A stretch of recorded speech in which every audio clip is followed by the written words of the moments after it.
Welcome dear students. Today we will discuss about liquid state. आप सभी को पता है कि जो मैटर है उसकी मेनली 3 स्टेट होती हैं, solid state, gas state and liquid state. Okay, so let's talk about liquid state. देखिए लिक्विड क्या होते हैं मेनली, जिसकी कोई भी प्रॉपर शेप नहीं होती बट जो वॉल्यूम होती है वो डेफिनेट होती है। नेक्स्ट पॉइंट, जैसे काइनेटिक थ्योरी ऑफ गैसेस थी वैसे ही एक है काइनेटिक थ्योरी ऑफ लिक्विड्स। ये थ्योरी क्या कहती है? अकॉर्डिंग टू दिस थ्योरी जितने भी लिक्विड्स होते हैं सभी किससे मिलकर बनते हैं? मॉलिक्यूल्स। ठीक है, और जो मॉलिक्यूल होते हैं लिक्विड के उनके बीच में फोर्स ऑफ अट्रैक्शन होती है। ठीक है, नेक्स्ट पॉइंट, जो लिक्विड के मॉलिक्यूल होते हैं वो लगातार कॉन्स्टेंटली मोशन में रहते हैं। Get it? नेक्स्ट पॉइंट, किसी भी लिक्विड के मॉलिक्यूल की जो काइनेटिक एनर्जी होती है वो किससे रिलेटेड होती है? उसके एब्सोल्यूट टेम्परेचर से।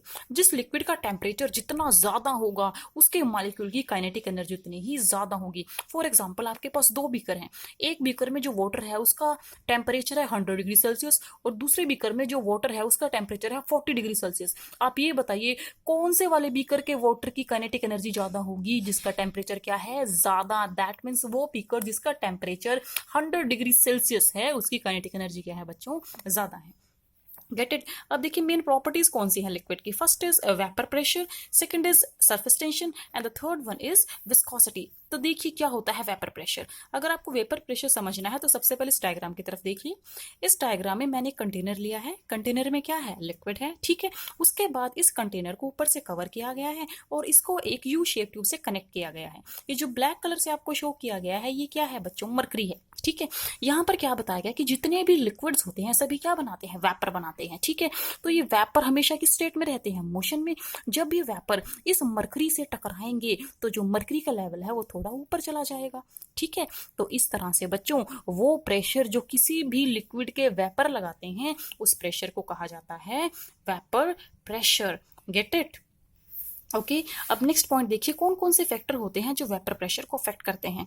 देखिए आप सभी को पता है कि कुछ एक लिक्विड ऐसे होते हैं जो बहुत जल्दी बॉयल हो जाते हैं और कुछ एक लिक्विड ऐसे होते हैं जो आसानी से बॉयल नहीं होते। ठीक है, तो कई बार किसी लिक्विड के कितने वेपर बनेंगे, ज्यादा बनेंगे या कम बनेंगे, वो डिपेंड करता है कि लिक्विड की नेचर कैसी है। Get it? Next is effect of temperature. ये आप सभी को पता है कि किसी लिक्विड का जितना ज्यादा आप टेम्परेचर बढ़ाओगे उसके मॉलिक्यूल की काइनेटिक एनर्जी उतनी ही ज्यादा बढ़ेगी। और याद रखना बच्चों, जब भी किसी लिक्विड के मॉलिक्यूल की काइनेटिक एनर्जी बढ़ती है ना तो वो कौन सी स्टेट में आ जाता है? लिक्विड स्टेट से गैस स्टेट में आ जाता है। Get it students? अब नेक्स्ट पॉइंट देखिए इवेपोरेशन। इवेपोरेशन क्या होता है? देखिए जो इवेपोरेशन का प्रोसेस है ना ये नेचुरल है। ठीक है, the process of change of liquid into vapours at room temperature is called as evaporation. ठीक है, आप देखिए जैसे रिवर होती है जहां पर, वहां रिवर के अंदर क्या है सभी को पता है? वाटर है, और वाटर का सन की प्रेजेंस में अपने आप वेपर बनना और उन वेपर से बाद में क्या बन जाते हैं? क्लाउड बन जाते हैं। ठीक है, तो इस तरह के प्रोसेस को हम क्या बोलते हैं? इवेपोरेशन। आप सभी को पता होगा कि जहां पर भी लेक होती है, कोई रिवर होती है, वहां आसपास आपको ठंडक महसूस होती है। क्यों? क्योंकि उसके अंदर जो वाटर है ना वो वाटर लगातार क्या हो रहा है? इवेपोरेट हो रहा है सन की प्रेजेंस में। और जब वाटर की इवेपोरेशन होती है ना बच्चों, किसी भी चीज की जब इवेपोरेशन होती है तो वहां पर हमेशा क्या होता है? आसपास के एरिया में ठंडक होती है। Get it? अब नेक्स्ट पॉइंट देखिए बच्चों, बॉइलिंग पॉइंट क्या होता है? देखिए बॉइलिंग पॉइंट वो पॉइंट होता है, अब तक आपको जनरली ये बताया गया था 9th लेवल तक कि बॉइलिंग पॉइंट क्या होता है? वो टेम्परेचर जिस पर कोई भी जो पॉइंट है वो बॉइल करना शुरू कर देता है। जैसे कि हम बताते थे कि वाटर का बॉइलिंग पॉइंट है 100 डिग्री सेल्सियस। दैट मीन्स जो वाटर है वो बॉइल करना शुरू कर देता है 100 डिग्री सेल्सियस पर। बट अब थोड़ी सी डीप में देखिए डेफिनेशन क्या है। बॉइलिंग पॉइंट लिक्विड का मीनिंग क्या होता है? बॉइलिंग पॉइंट का मतलब है कि वो टेम्परेचर जब किसी भी लिक्विड के वेपर का प्रेशर किसके इक्वल हो जाता है? एटमॉस्फेयर के प्रेशर के इक्वल। आप सभी को पता है हमारे एटमॉस्फेयर में गैसेस हैं और गैसेस क्या लगाती हैं बच्चों? प्रेशर लगाती हैं। Get it?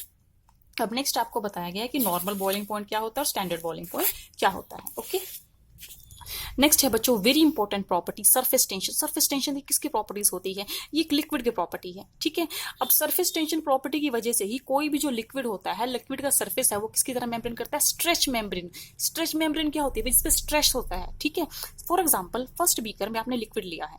ठीक है। इस लिक्विड के डॉट डॉट करके हमने बहुत सारे मॉलिक्यूल दिखाए हैं। अब ध्यान से देखो, जो मॉलिक्यूल लिक्विड के सेंटर में है उस पे चारों तरफ फोर्स लग रहे हैं।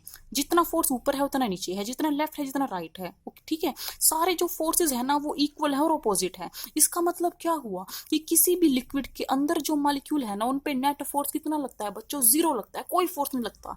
बट अगर मैं लिक्विड के उन मॉलिक्यूल की बात करूं जो सरफेस पर है, ध्यान से देखो इस मॉलिक्यूल की तरफ, इस पे सिर्फ फोर्स नीचे की तरफ लग रहे हैं, ऊपर कुछ भी नहीं लग रहा। क्यों नहीं लग रहा ऊपर की तरफ फोर्स? क्योंकि ऊपर की तरफ कोई भी लिक्विड है ही नहीं, ठीक है। तो जब ऐसा होता है कि किसी भी लिक्विड के सरफेस के मॉलिक्यूल पर सिर्फ नीचे की तरफ फोर्स लग रहा है, ऊपर कोई फोर्स है ही नहीं, तो जो लिक्विड का ऊपर वाला एरिया है वो किसकी तरह काम करता है बच्चों? स्ट्रेच मेम्ब्रेन की तरह। Get it?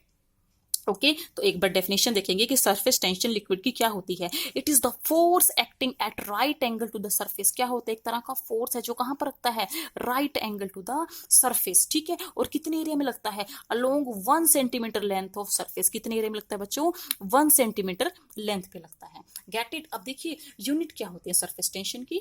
डाइन पर सेंटीमीटर। ओके, आपको पता ना कि डाइन क्या होता है? डाइन किसकी यूनिट होती है?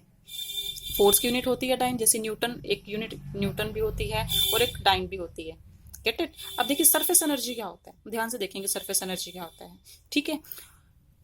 वो वर्क जिसकी रिक्वायरमेंट है ताकि आप किसी भी लिक्विड का जो एरिया है वो कितना बढ़ा सके, 1 सेंटीमीटर स्क्वायर। सपोज कीजिए आप इस बीकर को, इस डायग्राम को कंसिडर कीजिए, ये था एक्चुअल एरिया, ठीक है। अब देखिए सरफेस एनर्जी क्या है?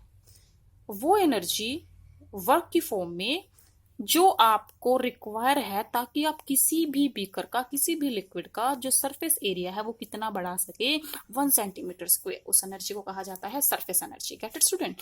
तो सरफेस एनर्जी का फॉर्मूला क्या हुआ? वर्क पर centimetre square. Get it? Next point देखिए, टेम्परेचर का क्या इफेक्ट पड़ता है सरफेस टेंशन पर। तो याद रखेंगे कि जब भी आप किसी लिक्विड का टेम्परेचर इंक्रीज करेंगे तो उसका जो सरफेस टेंशन है वो हमेशा क्या होगा? कम होगा। अब नेक्स्ट देखिए, बहुत इंपॉर्टेंट क्वेश्चन है कि जो हमारे पास वाटर की ड्रॉप होती हैं, जो रेन की ड्रॉप्स होती हैं, उनकी शेप हमेशा स्फेरिकल ही क्यों होती है? क्या रीजन है? रेक्टेंगुलर क्यों नहीं होती? तो इसके पीछे रीजन क्या है भाई? सरफेस टेंशन एक ऐसी प्रॉपर्टी है जो हर एक लिक्विड के पास होती है, ठीक है। और सरफेस टेंशन की प्रॉपर्टी की वजह से हर एक लिक्विड क्या चाहता है? Minimum to minimum surface area attain करना चाहता है। और आप सभी को पता है कि जो स्फीयर होता है, जो स्फेरिकल फॉर्म में होगा अगर लिक्विड, तो उसका सरफेस एरिया क्या होगा बच्चों? कम होगा, ठीक है। नेक्स्ट हमारे पास प्रॉपर्टी है विस्कोसिटी। देखिए विस्कोसिटी किसकी प्रॉपर्टी होती है? लिक्विड की प्रॉपर्टी होती है। अब देखिए, अब आपसे मैं क्वेश्चन पूछती हूँ, आपके पास 2 बीकर हैं, एक कंटेनर में आपके पास है वाटर और दूसरे कंटेनर में आपके पास है मरकरी। बताइए विस्कोसिटी किसकी ज्यादा है? बताइए। मरकरी की। तो विस्कोसिटी का मतलब क्या हुआ? गाढ़ापन की। कोई लिक्विड कितना ज्यादा गाढ़ा है, ठीक है। याद रखना, जो लिक्विड जितना ज्यादा थिक होता है, गाढ़ा होता है, उसकी विस्कोसिटी उतनी ही ज्यादा होती है। जैसे कि अगर मैं बात करूं मिल्क की और हनी की, तो मिल्क और हनी में से ज्यादा विस्कोसिटी किसकी है? ज्यादा थिक कौन है? हनी है, ठीक है। ओके, तो यहाँ पर नेक्स्ट पॉइंट देखिए, यहाँ पर बता रखा है कि आपके पास सपोज कीजिए कोई कंटेनर है जिसके अंदर जो आपका लिक्विड है वो फ्लो कर रहा है, ठीक है। अब देखिए V क्या है? What is called V? V जो है अलग अलग लिक्विड के लेयर के बीच में वेलोसिटी का डिफरेंस है, ठीक है। Get it?